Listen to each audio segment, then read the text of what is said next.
यदि कोई पशु किसी की हत्या करे तो उसका पाप उसे नहीं लगेगा, और यदि कोई मनुष्य किसी की अकारण हत्या करे तो पाप लगेगा। बिल्कुल ठीक। परंतु यह अंतर क्यों? इसलिए कि पृथ्वी लोक पर समस्त प्राणियों में केवल मनुष्य एक ऐसा प्राणी है जो विवेकशील है। वो अच्छे बुरे की पहचान रखता है। दूसरा कोई भी प्राणी ऐसा नहीं कर सकता। इसीलिए यदि सांप किसी मनुष्य को अकारण भी डस ले और वो मर जाए तो सांप को उसकी हत्या का पाप नहीं लगेगा। इसी तरह शेर दूसरे जानवरों की हत्या करता है तो उसे उसके पाप नहीं लगता। या बकरी का उदाहरण लो, बकरी किसी की हत्या नहीं करती, घास फूस खाती है, इस कारण वो पुण्य की भागी नहीं बनती। पाप पुण्य का लेखा जोखा अर्थात प्रारब्ध केवल मनुष्य का बनता है।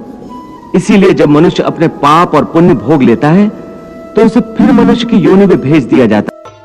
हे त्रिलोकीनाथ, आप आवागमन अर्थात पुनर्जन्म के बारे में कह रहे हैं। इस संबंध में मेरा ज्ञान पूर्ण नहीं है। यदि आप पुनर्जन्म की व्याख्या करें तो कृपा होगी। पार्थ, इस सृष्टि के प्राणियों को मृत्यु के पश्चात अपने अपने कर्मों के अनुसार पहले तो उन्हें परलोक में जाकर कुछ समय बिताना होता है, जहां वो पिछले जन्मों में किए हुए पुण्य कर्मों अथवा पाप कर्मों का फल भोगते हैं। फिर जब उनके पुण्यों और पापों के अनुसार सुख दुख को भोगने का हिसाब खत्म हो जाता है, तब वो इस मृत्यु लोक में फिर से जन्म लेते हैं। इस मृत्यु लोक को कर्म लोक भी कहा जाता है, क्योंकि इसी लोक में प्राणी को वो कर्म करने का अधिकार है जिससे उसकी प्रारब्ध बनती है।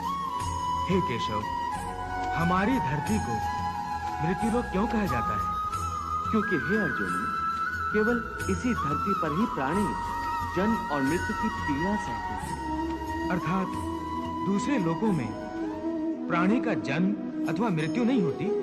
नहीं अर्जुन, उन लोकों में प्राणी का न जन्म होता है और न मृत्यु, क्योंकि मैंने तुम्हें पहले ही बताया था कि मृत्यु केवल इस शरीर की होती है, आत्मा की नहीं। आत्मा तो न जन्म लेती है और न मरती है। तुमने तो यह भी कहा था कि आत्मा को सुख दुख भी नहीं होते, परंतु अभी कह रहे हो कि मृत्यु के पश्चात आत्मा को सुख भोगने के लिए स्वर्ग आदि में अथवा दुख भोगने के लिए नरक आदि में जाना पड़ता है। तुम्हारा मतलब यह है कि आत्मा को केवल पृथ्वी लोक पर ही सुख दुख नहीं होते, स्वर्ग अथवा नरक में आत्मा को भी सुख या दुख भोगने पड़ते हैं? नहीं अर्जुन, आत्मा को कहीं किसी स्थान पर या किसी काल में भी सुख दुख छू नहीं सकते, क्योंकि आत्मा तो मुझ अविनाशी परमेश्वर का ही प्रकाश रूप है। हे अर्जुन, मैं माया के अधीन नहीं, बल्कि माया मेरे अधीन है, और सुख दुख तो माया की रचना है। इसलिए जब माया मुझे अपने घेरे में नहीं ले सकती, तो माया के रचे हुए सुख या दुख मुझे कैसे छू सकते हैं? सुख दुख तो केवल शरीर के भोग हैं, आत्मा के नहीं। हे केशव, लगता है कि तुम मुझे शब्दों के मायाजाल में भरमा रहे हो। मान लिया कि सुख दुख केवल शरीर के भोग हैं, आत्मा इनसे अलिप्त है।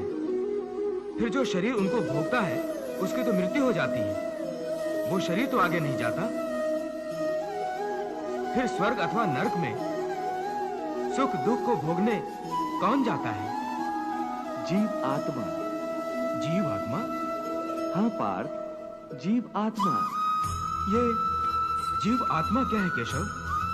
देखो, जब किसी की मृत्यु होती है तो असल में ये जो बाहर का स्थूल शरीर है केवल यही मरता है। इस स्थूल शरीर के अंदर जो सूक्ष्म शरीर है वो नहीं मरता।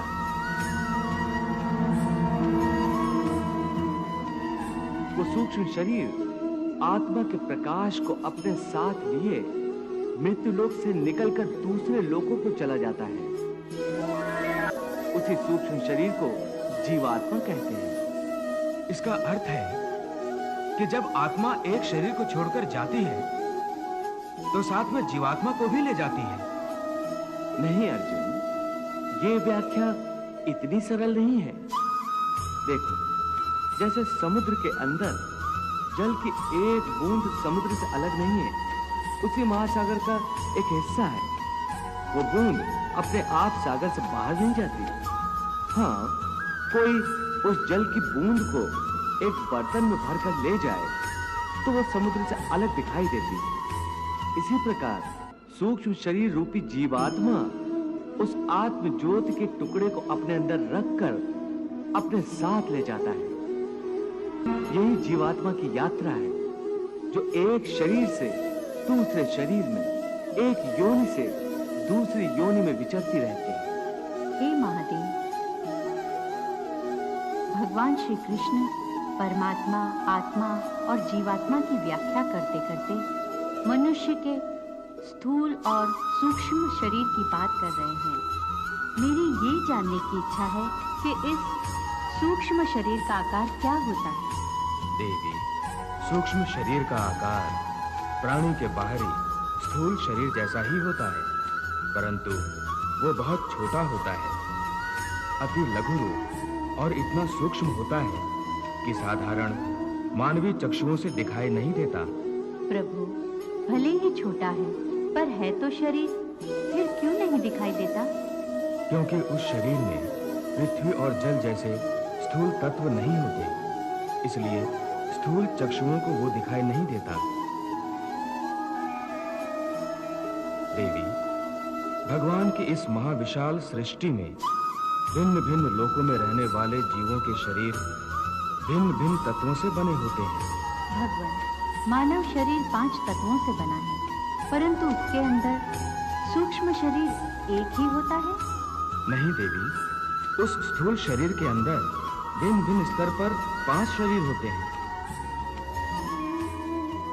पहला, अन्नमय कोश, जो बाहर का स्थूल शरीर है, जिसे देखा जा सकता है। दूसरा, प्राणमय कोश, यहां से सूक्ष्म शरीर आरंभ होता है, जिसे देखा नहीं जा सकता। यह प्राण शक्ति का केंद्र होता है। तीसरा, मनोमय कोश, यह शरीर प्राणमय कोश से भी अधिक सूक्ष्म होता है। यह मन के विचारों से बना होता है। यह सूक्ष्म होता है, अर्थात साधारण नेत्रों की दृष्टि द्वारा इसे देखा नहीं जा सकता, परंतु जो ज्ञानी सिद्धियां प्राप्त करते हैं वो इसे देख सकते हैं। मनोमय कोश के बाद जो चौथा शरीर है उसे विज्ञानमय कोश कहते हैं। इसमें प्राणी का सारा ज्ञान समाहित होता है। पांचवा, आनंदमयी कोश है। ये शरीर अति सूक्ष्म है, इसी में आत्मा का निवास है। परंतु इन शरीरों में से कौन सा कोश अथवा कौन सा शरीर जीव आत्मा के साथ जाता है? देवी, मृत्यु के पश्चात जीवात्मा मनोमय कोश को धारण करके आगे जाता है। इस सूक्ष्म शरीर में उसके साथ पुराने जन्म के संस्कार, उसकी भली बुरी वृत्तियां, उसके पापों और पुण्य के हिसाब इस प्रकार उसके साथ जाते हैं जैसे वायु अपने साथ फूलों की सुगंध ले जाती है।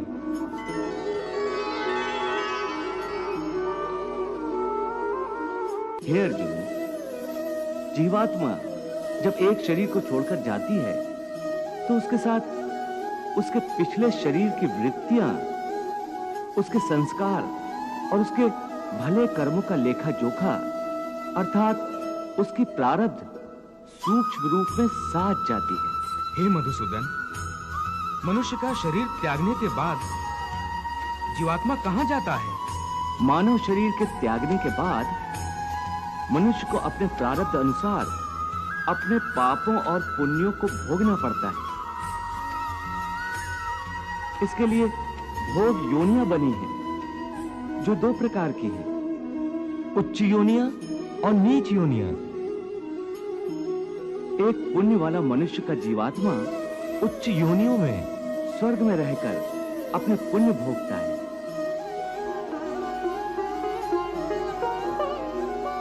और पापी मनुष्य का जीवात्मा नीच योनियों में नरक में रहकर अपने पापों को भोगता है।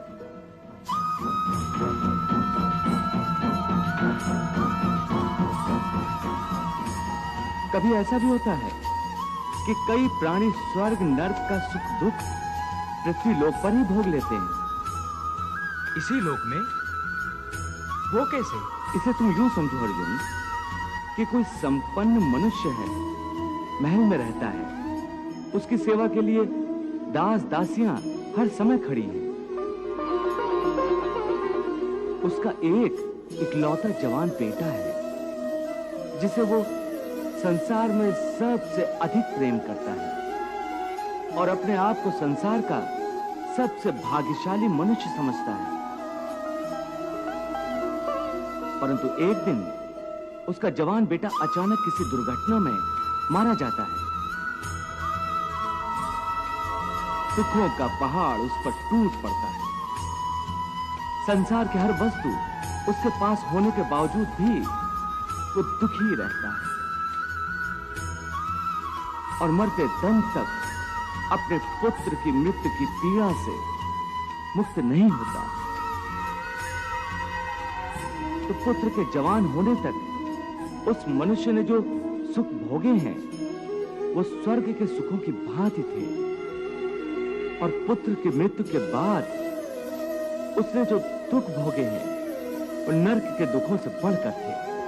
जो मनुष्य को इसी तरह इसी संसार में रहकर भी अपने पिछले जन्मों के सुख दुख को भोगना पड़ता है।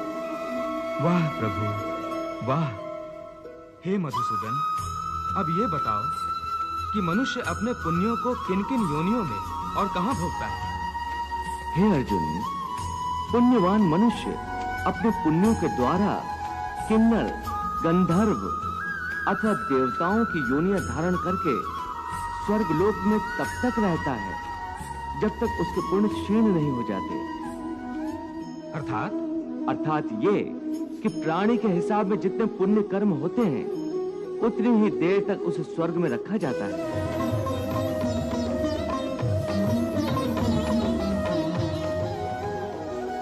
जब पुण्यों के फल की अवधि समाप्त हो जाती है तो उसे फिर पृथ्वी लोक में वापस आना पड़ता है और मृत्यु लोक में पुनर्जन्म धारण करना पड़ता है।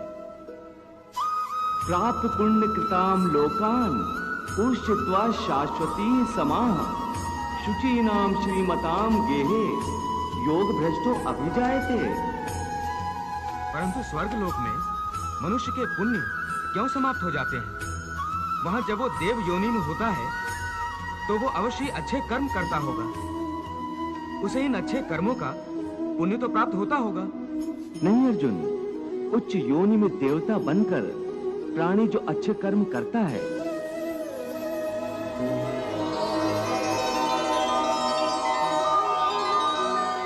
या नीच योनि में जाकर प्राणी जो क्रूर कर्म करता है उन कर्मों का उसे कोई फल नहीं मिलता। क्यों? क्योंकि वो सब भोग योनियां हैं। वहां प्राणी केवल अपने अच्छे बुरे कर्मों का फल भोगता है। इन योनियों में किए हुए कर्मों का पुण्य अथवा पाप उसे नहीं लगता। हे पार्थ, केवल मनुष्य की योनि में ही किए हुए कर्मों का पाप या पुण्य होता है, क्योंकि यही एक कर्म योनि है। इसका अर्थ ये हुआ कि यदि कोई पशु किसी की हत्या करे तो उसका पाप उसे नहीं लगेगा, और यदि कोई मनुष्य किसी की अकारण हत्या करे तो पाप लगेगा। बिल्कुल ठीक। परंतु ये